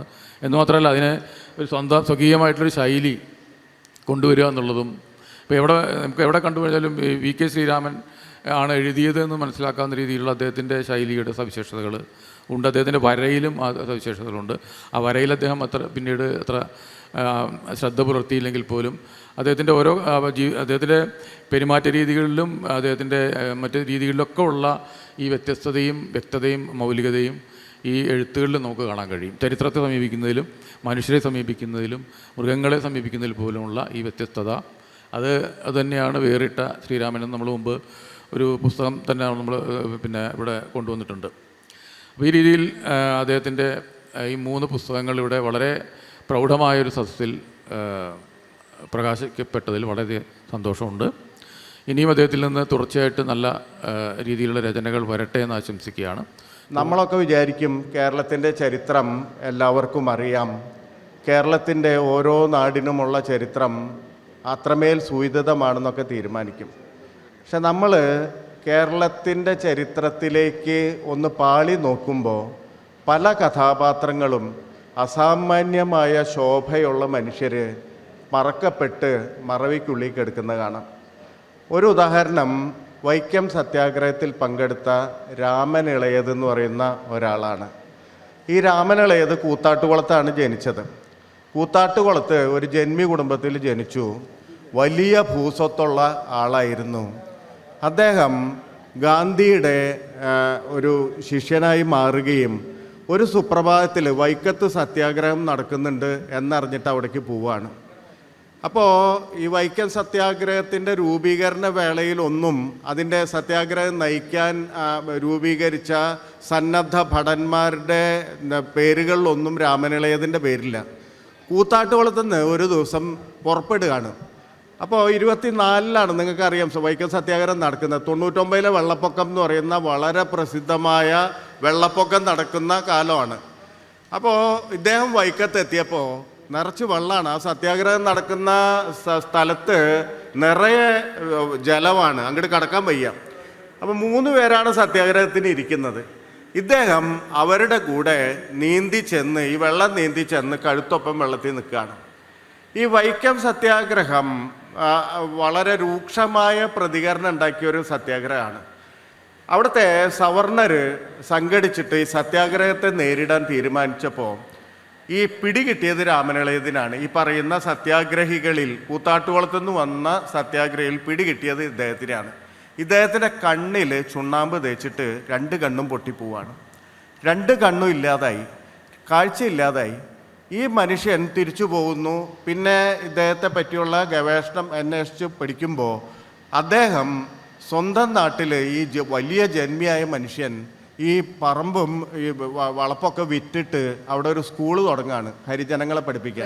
വ്യത്യസ്തങ്ങളായ മനുഷ്യരുണ്ട്. മനുഷ്യരെ പലപ്പോഴും നമ്മൾ തരതമങ്ങളായിട്ട് തിരിക്കുകയും ഒക്കെ ചെയ്യുന്ന ഒരു ലോകത്ത് എല്ലാത്തരം മനുഷ്യരിലും നിലകൊള്ളുന്ന അല്ലെങ്കിൽ കുടികൊള്ളുന്ന ഒരു മാനവിക മനുഷ്യൻ എന്ന് പറയുന്ന മനുഷ്യനാണ്. മനുഷ്യൻ്റെ പേരിന് അത് മാത്രമേ അടിസ്ഥാനമുള്ളൂ എന്ന് സൂചിപ്പിക്കുന്ന രീതിയിലുള്ള അനുഭവങ്ങളിൽ നിന്നുണ്ടാകുന്ന ഒരു ചരിത്രമുണ്ട്, ഒരു ആലേഖനമുണ്ട് ഇതിനകത്ത്.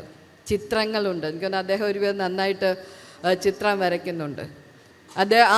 അത്തരത്തിലുള്ള ഒരു വ്യത്യസ്തങ്ങൾ നമ്മൾ പലപ്പോഴും മനുഷ്യരെക്കുറിച്ച് പല അടരുകളുള്ള അത്തരം മനുഷ്യർക്കാണ് എനിക്ക് തോന്നുന്നത് നമുക്ക് ഇഷ്ടം തോന്നുക. അല്ലെങ്കിൽ വളരെ ഏത് അടരിനും ചേർത്ത് വെച്ച് കഴിഞ്ഞാൽ ഒന്ന് തന്നെ ആയിരിക്കുന്ന ആളുകളെ നമുക്ക് ബോറടിക്കും. പക്ഷെ പലതരം അടരുകളുള്ള പലതരം, ചിലപ്പോൾ നമ്മൾ ഡയമെൻഷൻ എന്നൊക്കെ പറയും, എനിക്കത് ലെയേഴ്സാണ്. ഒരാളിൽ പല ലെയേഴ്സുണ്ട്, അടരുകളുണ്ട്.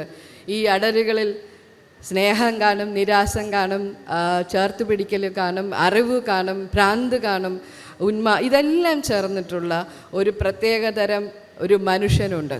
ആ മനുഷ്യനെയാണ് ഞാൻ ഏറ്റവും അധികം സ്നേഹിക്കുന്നത്. അക്ഷരത്തിനകത്തുള്ളതും ആ മനുഷ്യൻ തന്നെ. ഇവിടെ ഇരിക്കുന്ന ആളുകളൊക്കെ, ഞാനെന്ന് പറഞ്ഞാൽ ഞാൻ മാത്രമല്ല, ചിലപ്പോൾ ഈ ഞാറ്റുവേലയിൽ ചില അധ്യാപകർ ക്ലാസ്സിൽ കയറാത്ത, ക്ലാസ്സിൽ ഒന്നുമേ സംസാരിക്കാത്ത, ക്ലാസ്സിൽ എന്താണ് കഴിയുന്നതും ഇങ്ങനെ സ്കിപ്പ് ചെയ്തു വന്ന് പിള്ളേരെ പിടിച്ചിട്ട് മുൻപഞ്ചി കൊണ്ടിരുത്തുന്ന മാതിരിയുള്ള ഒരു കാര്യമാണ് ഞാനിവിടെ നിൽക്കുന്നത്. കഥയോ കവിതയോ എഴുതാൻ തുടങ്ങുന്ന ഒരാൾക്ക് അവർക്ക് ചെറുപ്പകാലം മുതലേ ഈ എസ്തെറ്റിക് നോട്ടീസിങ് ഉണ്ടെങ്കിൽ മാത്രമേ അത് എഴുതാൻ കഴിയുള്ളൂ എന്നാണ് ഞാൻ വിചാരിക്കുന്നത്. സൗന്ദര്യാത്മകമായ ഒരു നോട്ടം, ഒരു നോട്ടീസിങ്, വളരെ സീരിയസ് ആയിട്ടുള്ള, കാണുന്നതിനെ വളരെ ലളിതമായിട്ട്, ഗോപികൃഷ്ണൻ പറഞ്ഞു വളരെ ഗോപികൃഷ്ണൻ റഫീഖോ ആരോ പറഞ്ഞു ലളിതമായിട്ട് എഴുതാനാണ് ഏറ്റവും പ്രയാസം.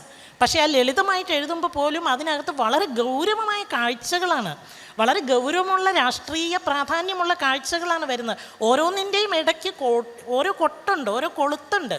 ഈ ഓരോ നാരിനും 100 നാവെന്ന് പറയില്ലേ, അല്ലെങ്കിൽ ഓരോ നാവിനും 100 നാരുണ്ടെന്ന് പറയുന്നതുകൊണ്ടാണ്. പെണ്ണുങ്ങളുടെ ഭാഷയെക്കുറിച്ചാണ് സാധാരണ അങ്ങനെ പറയുന്നത്. പെണ്ണുങ്ങൾ പറയുമ്പോൾ ഓരോ നാവിനും 100 നാരുണ്ട്. അവർ എന്തൊക്കെ അർത്ഥം വെച്ചിട്ടാണ് പറയുക എന്നുള്ളത് പിന്നെ കൂടെ ജീവിക്കുന്ന ആണുങ്ങൾക്ക് ശരിക്കറിയാം. അവൾ വാ തുറക്കുന്നുണ്ട്, ഇത്തിരി സൂക്ഷിക്കണം എന്ന് അവർക്കൊക്കെ അറിയാവുന്നത് ഈ നാവിന് 100 നാരുള്ളത് കൊണ്ടാണ്. ശ്രീരാമൻ്റെ എഴുത്തിന് ഇതുപോലെ 100 നാരുണ്ടെന്ന് എനിക്ക് പലപ്പോഴും തോന്നാറുണ്ട്. അപ്പോൾ ശ്രീരാമൻ എഴുതുന്ന എഴുത്തുകൾക്ക്, അതിന് ഗീത നൽകുന്ന വലിയ ശക്തമായ പിന്തുണകൾക്ക് ഗീതയെ ഒരല്പം മുമ്പിലേക്ക് കയറ്റി നിർത്തുകയാണ് ഞാൻ എല്ലായ്പ്പോഴും ചെയ്യുന്നത് പോലെ. ശ്രീരാമൻ്റെ കൂടെ ക്ഷമയോടെ, ശ്രീരാമൻ്റെ നിർബന്ധങ്ങളൊക്കെ നമുക്ക് കുറച്ച് നിർബന്ധങ്ങളുള്ള ആളാണ്. അതിനപ്പുറം ഈ നിങ്ങളെല്ലാം വാഴ്ത്തിയ സ്നേഹം ഞാൻ നന്നായിട്ട് അനുഭവിക്കുകയും അറിയുകയും ചെയ്യുന്ന ആളാണ്. ഞാറ്റുവേലയിൽ ശ്രീരാമനാണ് എന്നെ ചേർക്കുന്നത്. ഇടയ്ക്ക് വെച്ച് ഞാറ്റുവേലയിൽ നിന്ന് അതിലെ ആൾക്കൂട്ടം ജനബാഹുല്യം കൂടിയപ്പോൾ ഞാൻ അതിൽ നിന്നങ്ങ് പിന്മാറി. അപ്പോൾ എന്നിട്ടും എല്ലാ മീറ്റിങ്ങുകൾക്കും, ഞാറ്റുവേലയുടെ എല്ലാ മീറ്റിങ്ങുകൾക്കും എന്നെ ക്ഷണിക്കാറുണ്ട്. ഇതുപോലെ കുന്നംകുളത്ത് വെച്ച് നടത്തുന്ന എല്ലാ പരിപാടിക്കും എന്നെ ക്ഷണിക്കാറുണ്ട്. ആ സ്നേഹത്തെ ഞാൻ വളരെയധികം വിലമതിക്കുന്നുണ്ട്. വൈലോപ്പള്ളിയുടെ കാക്ക പഠിച്ചതിന് ശേഷം കാക്കയെ ഞാൻ ശ്രദ്ധിക്കുന്നു. ശ്രീരാമൻ്റെ കാക്കയെ വായിച്ചതിന് ശേഷം അതെടുത്ത് ആ കുറിപ്പൊന്നെടുത്ത് വായിച്ചു നോക്കൂ, ആ ചിത്രവും ഒന്ന് കണ്ടു നോക്കൂ. അതുപോലെ തന്നെ തകഴിയുടെ നായയും കോവിലൻ്റെ തോറ്റങ്ങളിലെ നായയും കഴിഞ്ഞതിന് ശേഷം ഞാൻ ഏറ്റവും ഇഷ്ടപ്പെടുന്ന നായ മാൾട്ടിയാണ്. മാൾട്ടി എൻ്റെ കൈകൊണ്ട് പ്രകാശനം ചെയ്യാൻ സാധിച്ചതിലുള്ള സ്നേഹം, നന്ദി. എൻ്റെ വാക്കുകൾ എവിടെയെങ്കിലും ശ്രീരാമനെ മുറിപ്പെടുത്തിയെങ്കിൽ അതെൻ്റെ സ്നേഹാധിക്യം കൊണ്ടും എനിക്ക് തന്നിട്ടുള്ള ഒരു സ്വാതന്ത്ര്യം കൊണ്ടാണ് എടുത്തിട്ടുള്ളത്. ഗീതയോടുമുള്ള എൻ്റെ ഏറ്റവും വിലയേറിയ സ്നേഹം ഞാൻ പ്രകടിപ്പിക്കുന്നു. നന്ദി, നമസ്കാരം. ഈ മാളുട്ടി എന്ന ആ പുസ്തകം, അത് എത്ര സമയമില്ലെങ്കിലും ഒരു ദിവസം കൊണ്ട് തന്നെ വായിച്ചു തീർക്കാൻ നമ്മളെല്ലാവരും ശ്രമിക്കുമെന്നുള്ളത് തീർച്ചയാണ്. എൻ്റെ ഒരു അനുഭവം പറയാണ്. ഞാൻ ഒരു ദിവസം പലപ്പോഴും ശ്രീരാമേട്ടൻ്റെ വീട്ടിലേക്ക് പോകാറുണ്ട്. പക്ഷെ ഒരു ദിവസം ശ്രീരാമേട്ടനെ മാലിന്യ സംസ്കരണത്തിൻ്റെ ഒരു ചടങ്ങിലേക്ക് ക്ഷണിക്കാനായി പോയി. മാൾട്ടി അവിടെ വന്നു. ശ്രീരാമേട്ടൻ എനിക്കൊരു ബിസ്ക്കറ്റ് തന്നു, ഞാൻ മാൾട്ടിക്ക് ഇട്ട് കൊടുത്തു. മാൾട്ടി ആ ഒരു കുടുംബാംഗമായിട്ട് തന്നെ അവിടെ ചെല്ലുന്ന എല്ലാവരെയും വെൽക്കം ചെയ്യുന്ന രീതിയിൽ തന്നെയാണ്. അപ്പോൾ കാര്യങ്ങളൊക്കെ സംസാരിച്ചു ഞാൻ പോന്നു. പിറ്റേ ദിവസം ശ്രീരാമേട്ടൻ ഫേസ്ബുക്കിലിട്ടിരുന്നു മാൾട്ടിയുമായിട്ടുള്ള ആ സംഭാഷണം. തുടക്കത്തിൽ എന്നെക്കുറിച്ചും വിമർശിച്ചിരുന്നു. അതിനുശേഷം മാൾട്ടി ചോദിക്കുന്നതായിട്ട്, എന്തിനാണ് അവർ വന്നത്? അവർ മാലിന്യ സംസ്കരണത്തിൻ്റെ ഒരു ഉദ്ഘാടനം ക്ഷണിക്കാൻ വന്നതാണ്. ഓ, നിങ്ങളെയാണോ അവർക്ക് കിട്ടിയത് മാലിന്യ ഉദ്ഘാടനത്തിന്?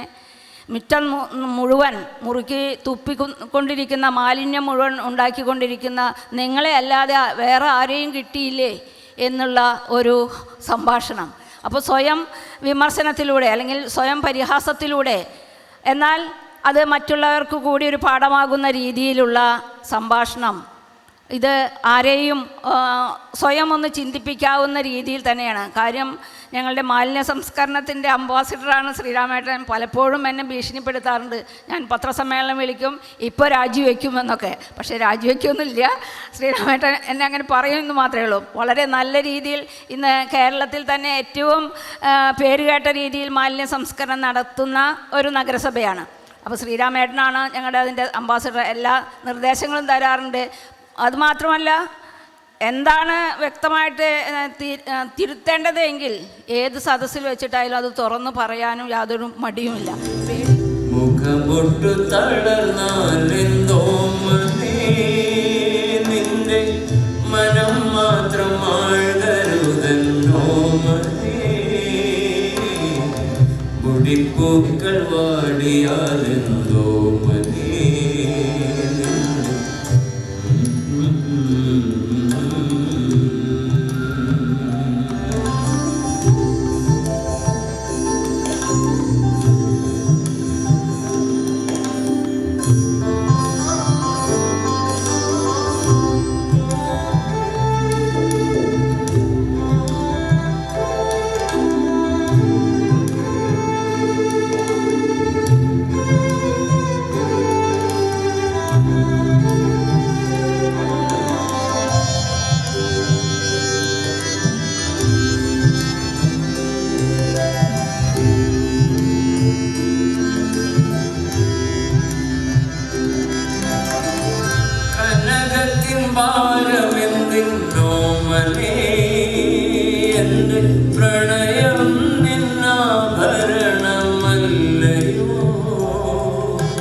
എൻ്റെ പ്രണയം നിന്നാഭരണമല്ലയോ നിലയ്ക്കാത്ത ധനമെന്തിന്നോമനേ നിന്റെ മടിയിലൻ കൺമണികളില്ലയോ നിലയ്ക്കാത്ത ധനമെന്തിന്നോമനേ മടിയിലൻ കൺമണികളില്ലയോ മുടിപ്പൂക്കൾ വാടിയാലെന്തോ മനേ നിന്നെ ചിരിപ്പൂക്കൾ വാടരുതെന്നോ മനേ മുഖമൊട്ടു തളർന്നാലെന്തോ മനേ നിന്റെ മനം മാത്രം ആഴ്കരുതെന്നോ മനേ മുടിപ്പൂക്കൾ വാടിയാലെന്തോ മനേ ചിരിപ്പൂക്കൾ വാടരുതെന്നോ മനേ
കരിവളമ്പിളിയിൽ കണ്ണെറിയുന്നോളെ ആമരത്തിൻ പൂന്തണലിൽ വാടി നിൽക്കുന്നോളെ പൊന്നരിവളമ്പിളിയിൽ കണ്ണെറിയുന്നോളെ ആമരത്തിൻ പൂന്തണലിൽ വാടി നിൽക്കുന്നോളെ പുൽക്കുടിലിൽ പൊൻകതിരാം കൊച്ചുറാണിയാളെ കൺകുളിരെ നിനക്കു വേണ്ടി നമ്മളൊന്നു പാടാം പൊന്നരിവാളം വിളിയിൽ കണ്ണെറിയും നോളെ ആമരത്തിൽ പൂന്തണലിൽ വാടി നിൽക്കുന്നോളെ.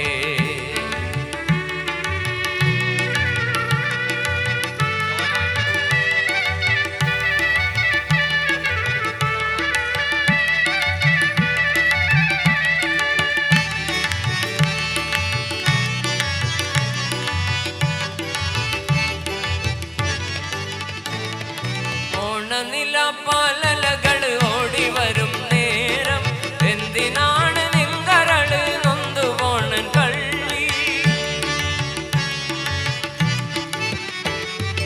ഓണനില പാലലകൾ ഓടി വരും നേരം എന്തിനാണ് നിങ്കരള് നൊന്തു പോണൻ കള്ളി. എൻ കരളേ കൺകുളിരേ എൻ കരളേ കൺകുളിരേ നിന്നെയോർത്തു തന്നെ പാടുകയാണെൻ കരൾ പോരാടുമെൻ കരങ്ങൾ പോരാടുമെൻ കരങ്ങൾ. പൊന്നരിവാളം വിളിയിൽ കണ്ണെറിയും നോളെ ആമരത്തിൽ പൂന്തണലിൽ വാടി നിൽക്കുന്നോളെ. പൊന്നരിവാളം വിളിയിൽ കണ്ണെറിയും നോളെ ആമരത്തിൽ പൂന്തണലിൽ വാടി നിൽക്കുന്നോളെ.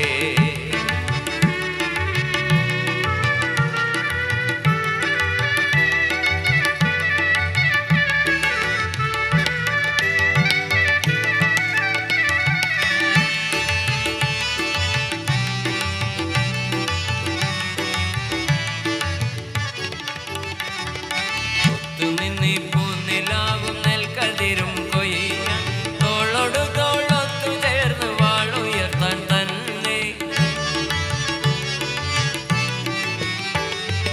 ഒത്തുനിന്നീ പൂനിലാവും നെൽക്കതിരും കൊയ്യാൻ തോളോടു തോളൊത്തു ചേർന്ന് വാളുയർത്താൻ തന്നെ. പോരുമോ നീ പോരുമോ നീ പോരുമോ നീ പോരുമോ നീ നേരു നേരും പോര്. പാട്ടുകാരൻ നാളെയുടെ കാട്ടുകാരനല്ലോ കാട്ടുകാരനല്ലോ. പൊന്നരിവാളം വിളിയിൽ കണ്ണെറിയും നോളെ ആമരത്തിൽ പൂന്തണലിൽ വാടി നിൽക്കുന്നോളെ. പൊന്നരിവാളം വിളിയിൽ കണ്ണെറിയും നോളെ ആമരത്തിൽ പൂന്തണലിൽ വാടി നിൽക്കുന്നോളെ. പുൽക്കുടിലിൽ പൊൻകതിരാം കൊച്ചുറാണിയാളെ കൺകുളിരേ നിനക്ക് വേണ്ടി നമ്മളൊന്നു പാടാം. പൊന്നരിവാളം വിളിയിൽ കണ്ണെറിയും നോളെ ആമരത്തിൽ പൂന്തണലിൽ വാടി നിൽക്കുന്നോളെ. പൊന്നരിവാളം വിളിയിൽ കണ്ണെറിയും നോളെ ആമരത്തിൽ പൂന്തണലിൽ വാടി നിൽക്കുന്നോളെ. ആമരത്തിൽ പൂന്തണലിൽ വാടി നിൽക്കുന്നോളെ. ആമരത്തിൽ പൂന്തണലിൽ വാടി നിൽക്കുന്നോളെ.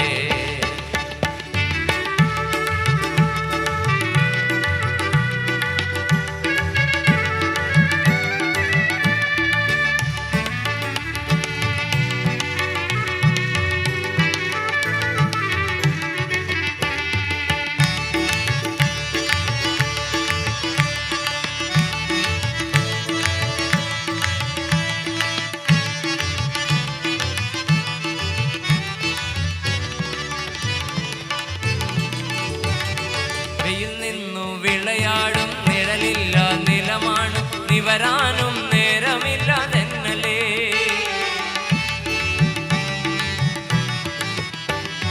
വെയിൽ നിന്നു വിളയാടും നിഴലില്ല നിലമാണ് നിവരാനും നേരമില്ല തെന്നലേ. ഇളവില്ല വേല ചെയ്ത് തളരുന്ന നേരമാണ് ഇതുവഴി പോരുമോ നീ തെന്നലേ തെന്നലേ.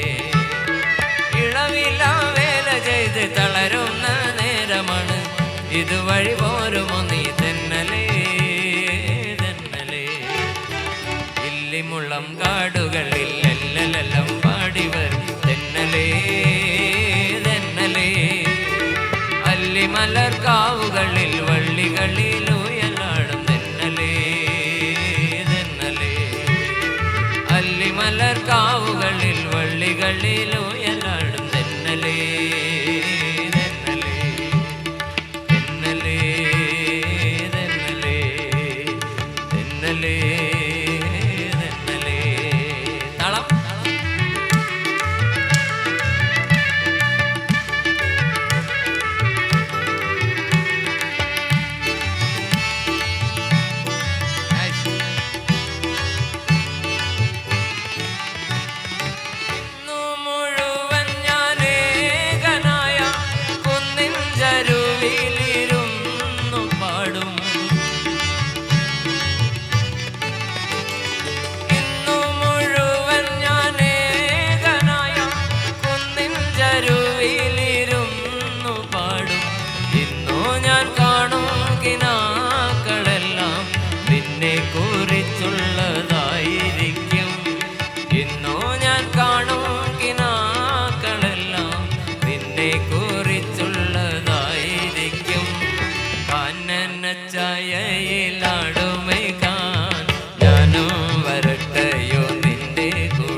അമ്പലത്തിലെ കാഴ്ച കാണാൻ എന്നെയും കൂടൊന്നു കൊണ്ടുപോ. നിന്നെയൊരിക്കൽ ഞാൻ കൊണ്ടുപോകാം. ഇന്നു വേണ്ടോ മലയാളി, നിന്നെയൊരിക്കൽ ഞാൻ കൊണ്ടുപോകാം. ഇന്നു വേണ്ടോ മലയാളി, കാനന ചായയിലാടുമേകാൻ ഞാനോ വരട്ടെയോ നിന്റെ കൂടെ. പാടില്ല നമ്മെ നമ്മൾ പാടെ മറന്നൊന്നും ചെയ്തുകൂടാ. ഇല്ലിമുള്ളം കാടുകളിൽ എല്ലെല്ലാം പാടി വരും തെന്നലേ തെന്നലേ. അല്ലിമലർ കാവുകളിൽ വള്ളികളിൽ ഉയലാടും തെന്നലേ തെന്നലേ. ഇല്ലിമുള്ളം കാടുകളിൽ എല്ലെല്ലാം പാടി വരും തെന്നലേ തെന്നലേ. അല്ലിമലർ കാവുകളിൽ വള്ളികളിൽ ഉയലാടും തെന്നലേ തെന്നലേ തെന്നലേ തെന്നലേ തെന്നലേ തെന്നലേ തെന്നലേ തെന്നലേ തെന്നലേ തെന്നലേ. ഇന്നു ഞാൻ കാണും കിനാക്കളെല്ലാം നിന്നെ കുറിച്ചുള്ളതായിരിക്കും. ഇന്നു ഞാൻ കാണും കിനാക്കളെല്ലാം നിന്നെ കുറിച്ചുള്ളതായിരിക്കും. ഭാവനലോലനായകനായി പോവുക ജീവനാഥ.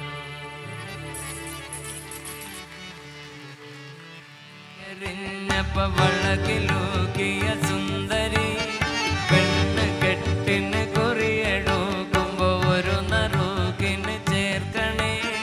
കായലരികത്ത് വലയെറിഞ്ഞപ്പ വളകിലൂക്കിയ സുന്ദരി പെണ്ണ് കെട്ടിന് കുറിയെടുക്കുമ്പോ ഒരു നറുക്കിന് ചേർക്കണേ.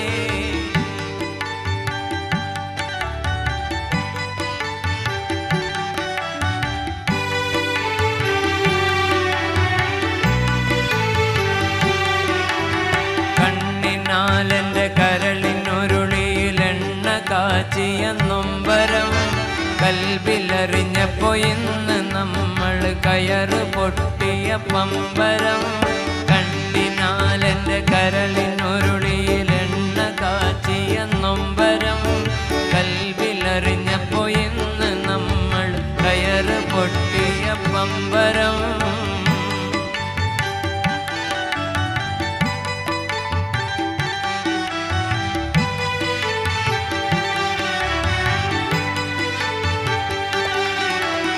ചേറിൽ നിന്ന് വളർന്നു പൊന്തിയ ഹൂറി നിന്നുടെ കൈയിനാൽ നെയ്ച്ചോറ് വെച്ചത് തിന്നുവാൻ കൊതിയേറെയുണ്ടൻ നെഞ്ചിലായി.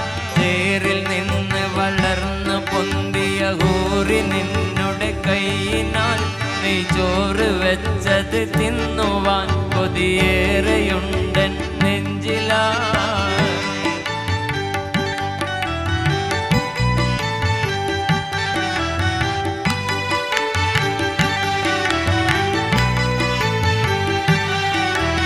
കുടവുമായി പുഴക്കടവിൽ വന്നെന്നെ തടവിലാക്കിയ പൈകിളി ഒടുവിലി എന്നെ സങ്കട പുഴ നടുവിലാ കരുതി കളി.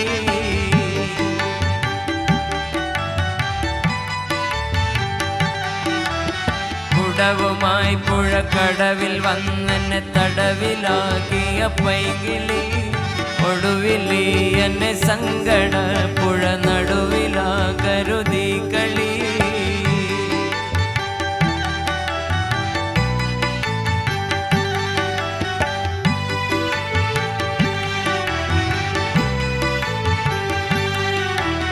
പമ്പെഴും നിന്റെ പുരിക കൊടിയുടെ അമ്പു കൊണ്ടു ഞരമ്പുകൾ കമ്പൊടിഞ്ഞൊരു ചീലക്കുടയുടെ കമ്പി പോലെ വലിഞ്ഞുപോ. അമ്പെഴും നിന്റെ പുരിക കൊടിയുടെ അമ്പു കൊണ്ടു ഞരമ്പുകൾ കമ്പൊടിഞ്ഞൊരു ചീലക്കുടയുടെ കമ്പി പോലെ വലിഞ്ഞുപോ. കായ വലയെറിഞ്ഞപ്പ വളകിലൂകിയ സുന്ദരി പെണ്ണ് കെട്ടിന് കുറിയെടുക്കുമ്പോ ഒരു നറുകിന് ചേർക്കണേ.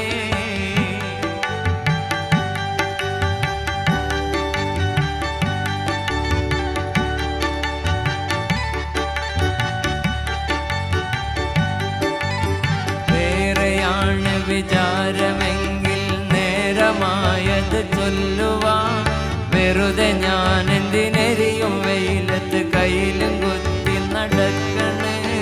വേറെയാണ് വിചാരമെങ്കിൽ നേരമായത് ചൊല്ലുവാൻ വെറുതെ ഞാൻ എന്തിനെരിയും വെയിലത്ത് കയ്യിലും കുത്തി നടക്കൂടാ. കായലരികത്ത് വലയറിഞ്ഞപ്പ വളകിലൂകിയ സുന്ദരി പെണ്ണ് കെട്ടിന് കുറിയെടുക്കുമ്പോ ഒരു നറുകിന് ചേർക്കണേ.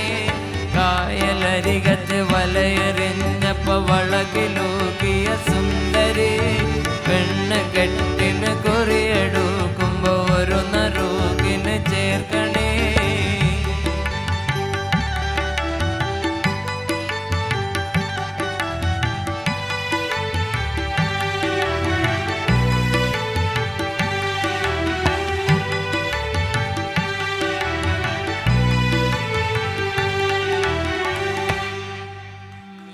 ചെപ്പുകിലുക്കണ ചങ്ങാതി നിന്റെ ചെപ്പു തുറന്നൊന്നു കാട്ടൂലേ. പിന്നണതെന്താണ് നല്ല കുന്നിക്കൊരു മണിപ്പൊന്മാല.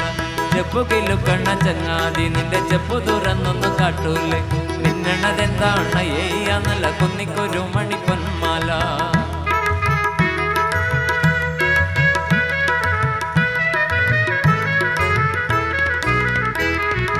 ഓണനിലാവത്ത് തുള്ളാട്ടം കൊള്ളും ഓമന ചങ്ങാതി ചൊല്ലു നീ.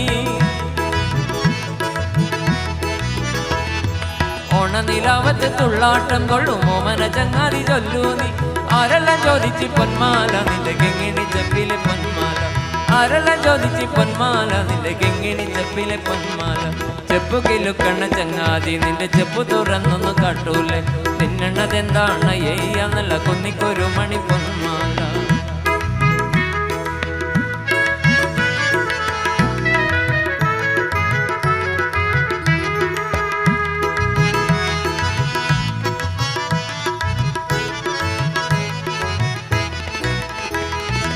ആര്യങ്കാവിലെ കാറ്റു വന്നേ ഒരു കാര്യം ചോദിച്ചതെന്താണ്.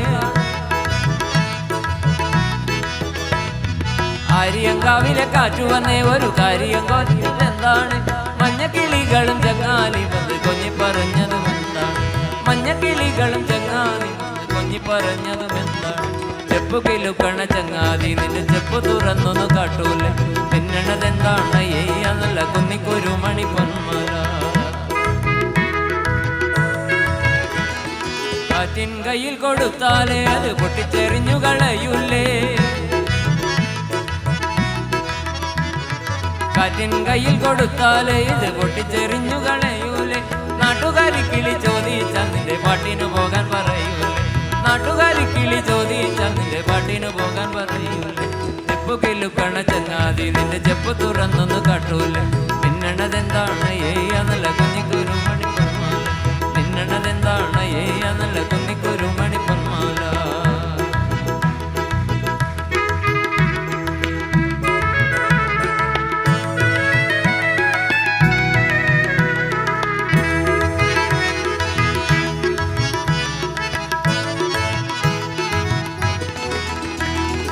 അമ്മിണി കുഞ്ഞിന് ഇങ്കു കുറുക്കിയതമ്മച്ചി കാണാതെ കൊണ്ടത്തരാം. അമ്മിണി കുഞ്ഞിന് ഇങ്കു കുറുക്കിയതമ്മച്ചി കാണാതെ കൊണ്ടത്തരാം. പഞ്ചാരയും അവ കുത്തുതരാം നിന്റെ മുത്തണി മാലയനിക്കല്ല്. പഞ്ചാരയും അവ കുത്തുതരാം നിന്റെ മുത്തണി മാലയനിക്കല്ല്. ചെപ്പു കിലുക്കണ ചങ്ങാതി നിന്റെ ചെപ്പു തുറന്നൊന്നു കാട്ടൂലേ. പിന്നണതെന്താണ് നല്ല കുഞ്ഞിക്കൊരു മണി പൊന്മാല. ചെപ്പു കിലുക്കണ ചങ്ങാതി നിന്റെ ചെപ്പു തുറന്നൊന്നു കാട്ടൂലേ. പിന്നണതെന്താണ് നല്ല കുഞ്ഞിക്കൊരു മണി പൊന്മാല. പിന്നണതെന്താണ് നല്ല കുഞ്ഞിക്കൊരു മണി പൊന്മാല. പിന്നണതെന്താണ് നല്ല കുഞ്ഞിക്കൊരു മണി പൊന്മാല. ബലികുടീരങ്ങളെ സ്മരണകളിരമ്പും രണസ്മാരകങ്ങളെ ഇവിടെ ജനകോടികൾ ചാർത്തുന്നു നിങ്ങളിൽ സമരപുളകങ്ങൾ തൻ സിന്ദൂരമാലകൾ.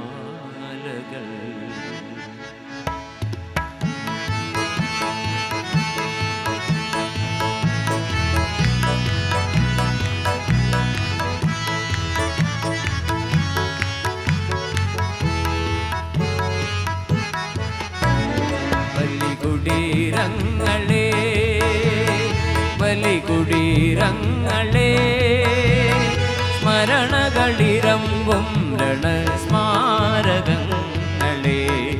ഇവിടെ ജനകോടികൾ ചാർത്തുന്നു നിങ്ങളിൽ സമരപുളകങ്ങൾ തൻ സിന്ദൂരമാലകൾ. ബലികുടീരങ്ങളെ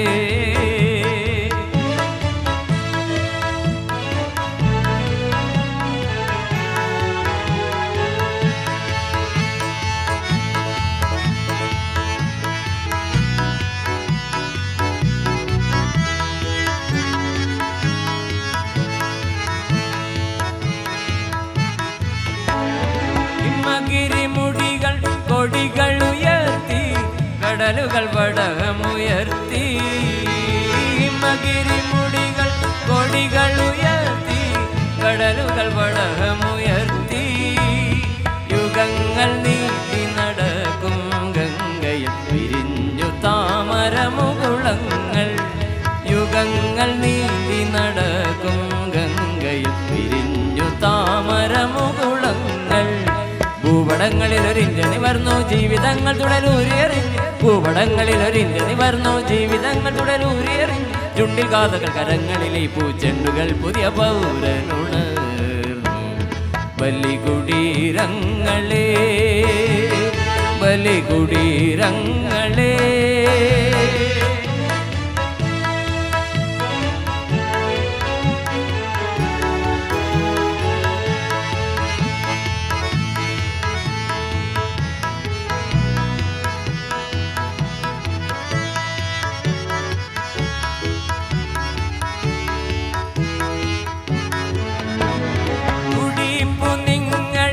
നൂറ്റാണ്ടുകളുടെ ചരിത്രമെഴുതിയ ഹൃദയങ്ങൾ.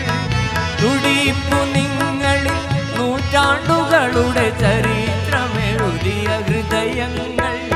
കൊളുത്തി നിങ്ങൾ തലമുറ തോറും ഇടാത്ത കൈത്തിരിനാളങ്ങൾ. കൊളുത്തി നിങ്ങൾ തലമുറ തോറും ഇടാത്ത കൈത്തിരിനാളങ്ങൾ.